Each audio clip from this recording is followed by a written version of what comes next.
Bueno, vamos a empezar con la unidad 3.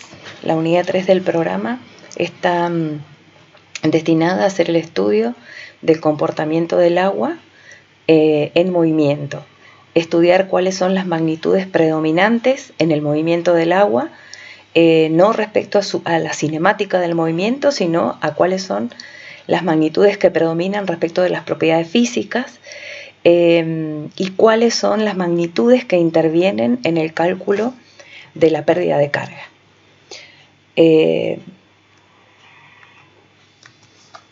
Vamos a analizar los distintos tipos de flujo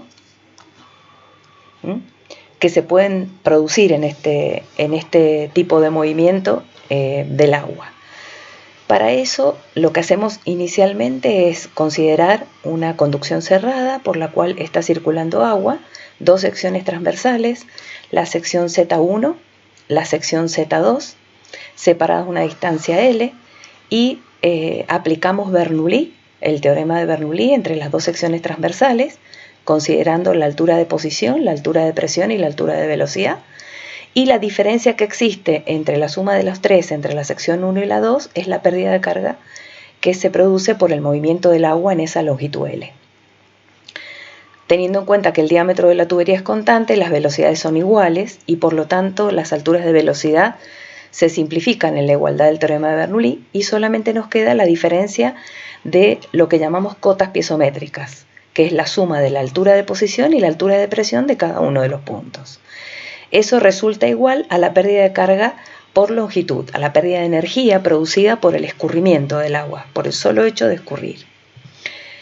Esta ecuación que relaciona la diferencia de cotas piezométricas con la pérdida de carga por recorrido del agua también se relaciona con la causa que produce esa pérdida de carga.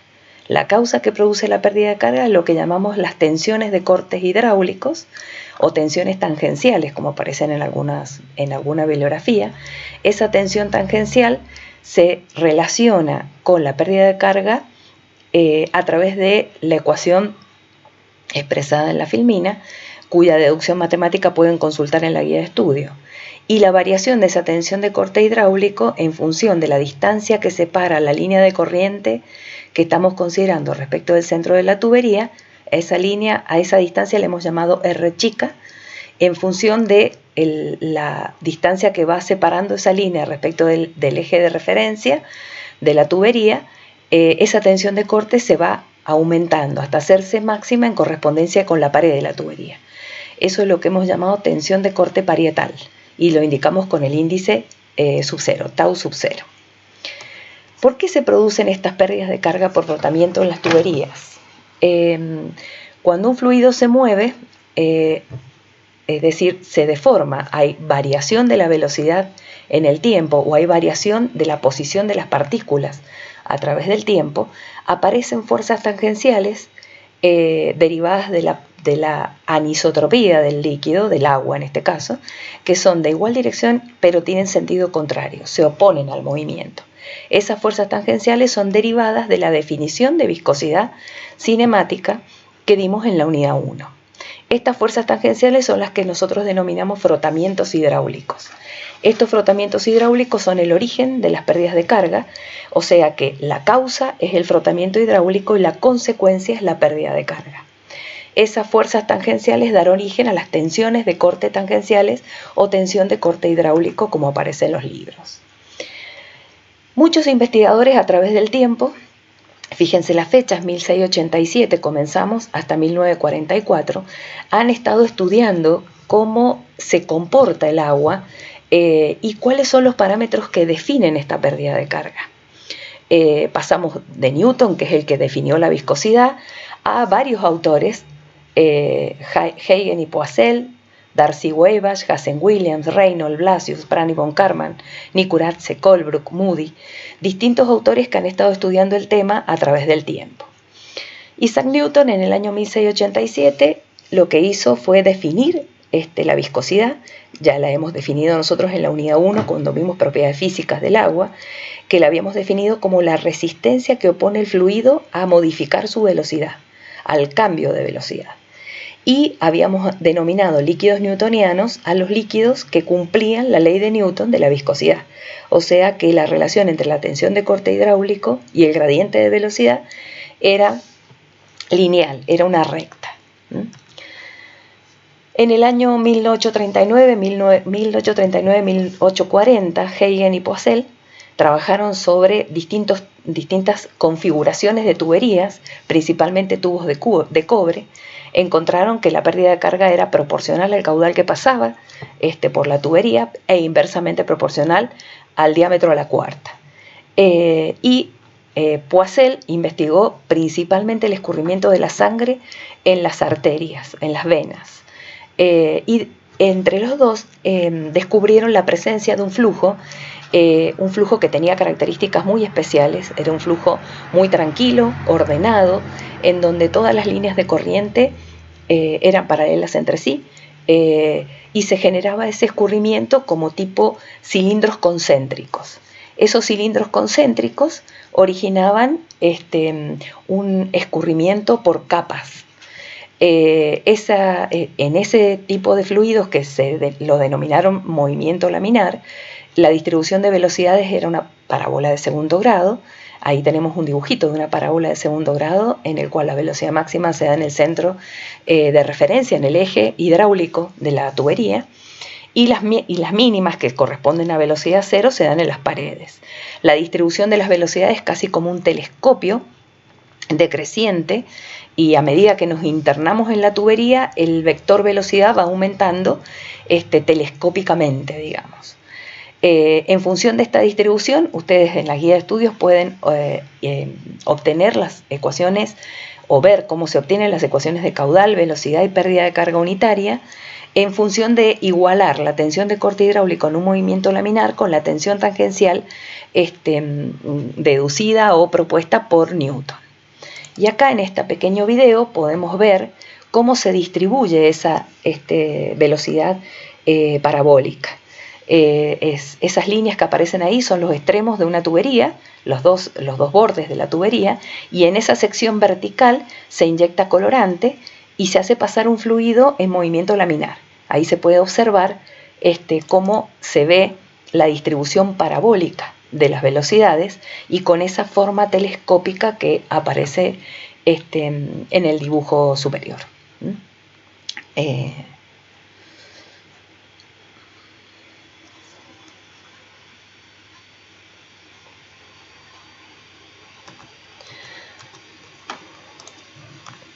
Con posterioridad, Darcy y Wabash en el año 1845, también investigando el origen de las pérdidas de carga y cuáles son las magnitudes que más intervienen en estas pérdidas de carga, propusieron una ecuación que relaciona la altura de velocidad con un coeficiente lambda que se le llama factor de resistencia o factor de fricción, de frotamiento, que se debe principalmente a los frotamientos hidráulicos que se producen por el hecho de escurrir el agua. Y generalmente ellos lo asociaron a las pérdidas de carga que se producían en el frotamiento del agua con las paredes de la conducción. Propusieron esta ecuación que dice que la pérdida de carga unitaria por unidad de peso y longitud multiplicado por el diámetro de la tubería resulta igual al coeficiente o al factor de resistencia multiplicado por la altura de velocidad. Esa expresión establecida o propuesta por Darcy y Wabash para el movimiento laminar, si se igualan las condiciones, en este caso sería la pérdida de carga unitaria obtenida con la ecuación del movimiento laminar, obtenemos una expresión que relaciona el factor de resistencia con el número de Reynolds, lambda igual a 64 sobre Reynolds, válida solo para el movimiento laminar. Hazen-Williams en 1875 también realizó experiencias de laboratorio en distintos tipos de tuberías con distintos tipos de materiales y obtuvo una ecuación empírica, cuya expresión es la que se ve en la filmina, U igual a 0,355 por un coeficiente K por el diámetro a la 0,63 por la pérdida unitaria, pérdida de carga unitaria igual a la 0,54. Eso está expresado en unidades del sistema internacional. Y ese coeficiente K era un coeficiente que dependía del tipo de material de que estaba hecho la tubería, o sea, en función de la mayor o la menor rugosidad que ese material presentaba al escurrimiento del agua, ese valor de K cambiaba, iba cambiando. En el año 1883 Reynolds hizo su experimento, el experimento de Reynolds, en donde en función de la variación de distintos diámetros de tubería y la cantidad de agua que hacía circular por ellos, o sea, el caudal que escurría por ellos, a través de la inyección de tinta en una determinada sección, un determinado punto de la sección transversal de la tubería, encontró la presencia de el movimiento laminar, mientras el diámetro era pequeño y la velocidad era pequeña, la línea de corriente prácticamente no se veía alterada, y a medida que iba aumentando la velocidad empezaba a haber variaciones de curvatura más importantes en el recorrido de esas líneas de corriente, hasta que se producía una mezcla transversal de toda la corriente. Si ahí vemos en el dibujito, prácticamente se pierde la línea de corriente, produciendo esa dilución del colorante en la conducción. Eso le hizo, concluir a Reynolds que había por lo menos dos tipos de movimientos. Uno que se daba para caudales bajos, en donde la tinta no se mezcla, las líneas de corriente son paralelas entre sí y los escurrimientos separados. Otro movimiento, ese movimiento le llamó flujo laminar. Otro movimiento de caudales intermedios, en donde la tinta comenzaba a hacerse inestable, a ondularse en su recorrido. Las líneas de flujo comienzan a tener cambios de curvatura. Eso implica cambios en la dirección del vector velocidad. Eso corresponde con un flujo de transición. Y después caudales más altos, en donde ya la tinta se mezclaba completamente y había una mezcla transversal de la corriente, originando la dilución de la tinta en el agua. Y eso es lo que llamó flujo turbulento.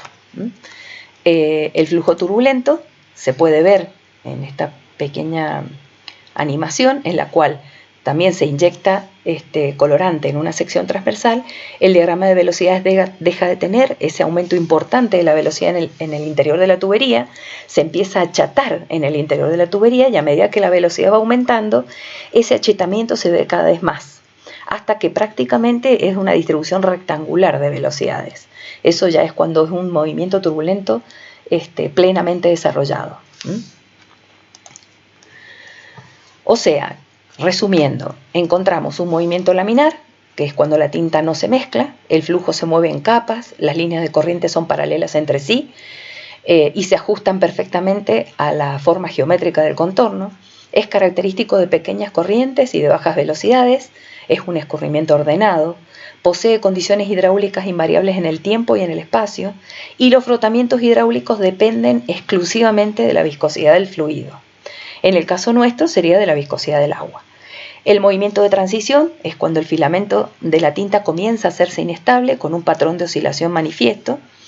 Y el movimiento turbulento, cuando la tinta ya se mezcla por completo, se presenta intercambio de partículas en distintos tubos de flujo, se manifiesta como un movimiento desordenado, las partículas no tienen un vector velocidad definido, se presenta en canalizaciones grandes con altas velocidades, y los frotamientos hidráulicos se deben principalmente a la inercia de la masa, o sea que pierde importancia la viscosidad y comienza a tener mucha importancia la velocidad del agua. La tensión de corte hidráulico en este tipo de movimiento se puede expresar como el producto del gamma, peso específico, por un coeficiente de frotamiento por la altura de velocidad, U² sobre 2G. En función de estas características, Reynolds expresa numéricamente esta diferencia que existe entre movimiento laminar y movimiento turbulento a través de lo que se llama el número de Reynolds. El número de Reynolds define un cociente entre la inercia de la masa fluida y los frotamientos por viscosidad. O sea, en el numerador tenemos el movimiento turbulento y en el denominador el movimiento laminar.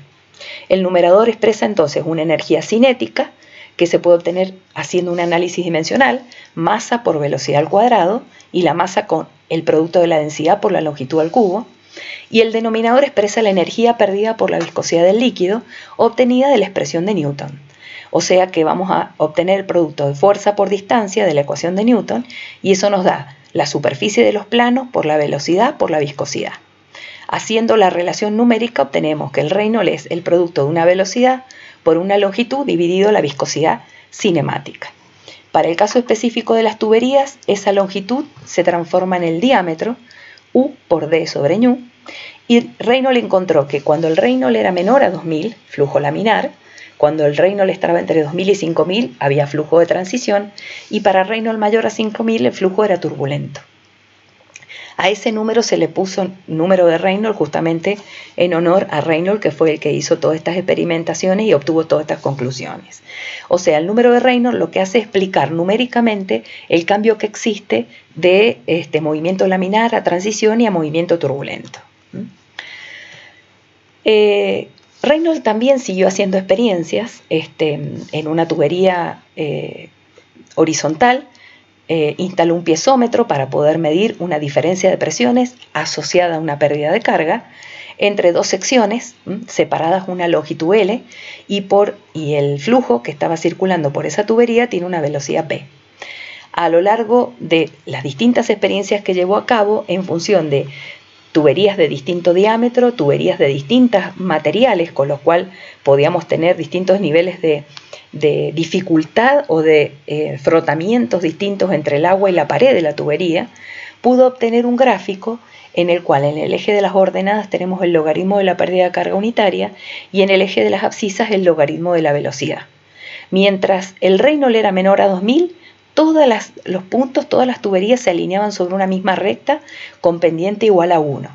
A partir del Reynolds mayor a 2000 comenzaba a haber una diferencia entre los distintos tipos de asperezas, y a partir del punto 3, que es para el flujo totalmente turbulento, encontró que había dos comportamientos distintos para ese flujo turbulento. A uno le llamó turbulento o identificó una tubería rugosa y una tubería lisa, o sea, materiales más lisos se comportaban con una pendiente 1,75 y materiales más rugosos con una pendiente 1 en 2. La pérdida de carga unitaria se calcula en función de la diferencia de presiones leída en el piezómetro dividido la longitud que separa las dos secciones transversales. En función del resultado de esa experiencia, entonces apareció un parámetro que no era la velocidad, que también hacía diferente el escurrimiento en el movimiento turbulento, la rugosidad o aspereza de las paredes. La rugosidad o aspereza de las paredes, que se define como la irregularidad que presenta un material en el interior de la tubería. Y es esa irregularidad la que también produce pérdida de carga, no solamente el aumento de velocidad, sino también la aspereza de la pared en el movimiento turbulento. ¿Qué factores intervienen de la rugosidad o aspereza? La altura media y variación de la altura de la irregularidad en la pared, tal como aparece en el dibujo. Cada uno de estos circulitos implica un piquito, digamos, de esas irregularidades. De la forma de la irregularidad pueden ser irregularidades más redondeadas y irregularidades más poligonales.